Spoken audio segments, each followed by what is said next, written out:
Hi, welcome to Sumery P. Today I've got another energy bar for cycling. This one's gluten-free and nut-free. In our house, we love these. I'm not a cyclist, but my partner is, and he loves these. So much cheaper to make your own than buy the fancy ones. As I said, this has got no nuts. So step one, what I've done before we started filming was I've toasted our seeds.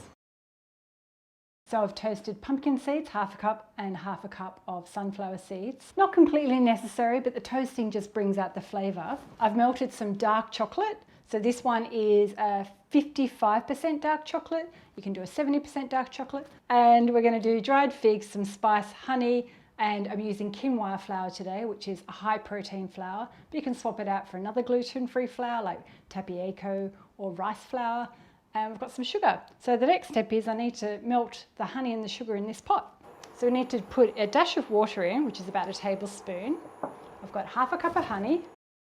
And then if you wanted to make this vegan, you could swap this out for maple syrup, rice bran syrup, or agave nectar, or whatever natural sweetener you're into. There's so many different ones now all around the world. And then in here, I've just got half a cup of caster sugar. Actually, no, it's just regular white sugar. You can use caster sugar. So we need to melt this sugar and get it to a point where it's kind of just starting to bubble around the edges. So we'll get everything else into this bowl. So I've got 2 cups of chopped dried figs, which is about 285 grams.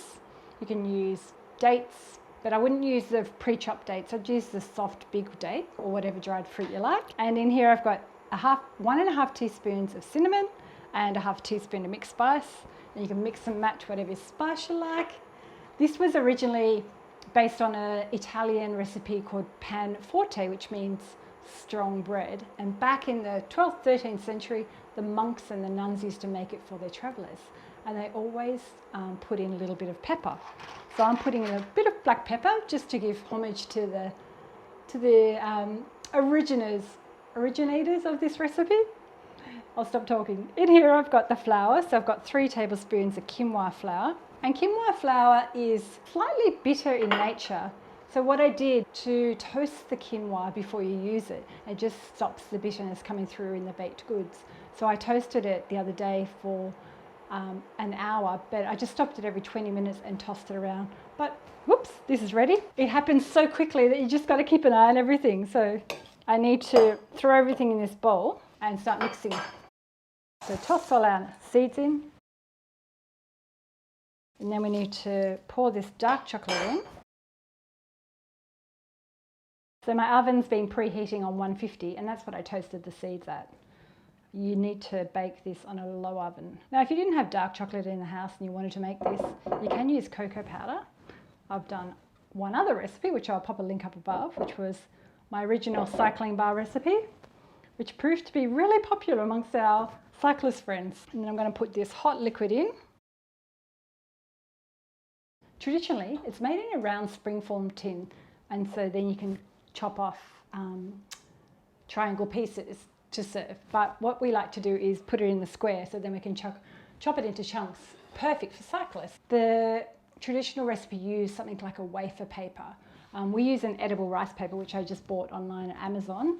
So I've got paper lined in the bottom of the tin and the edible wafer. Now just pour all this in.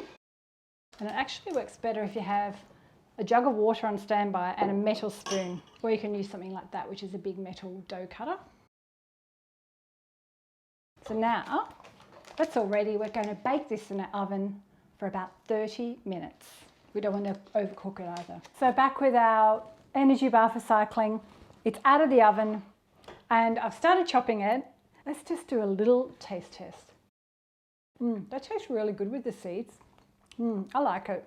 You really need to wait till this cools down. I've rushed it for the video. It's still warm. These energy bars get better with age. So by day 4 or 5, they're perfect, right consistency, and great for cyclists, going for a hike, mid-morning snack. So try this recipe at home. Let me know if you give it a go. Hit the thumbs up if you liked my video. And you don't need to be a cyclist to enjoy this. And I'll see you next time. Bye.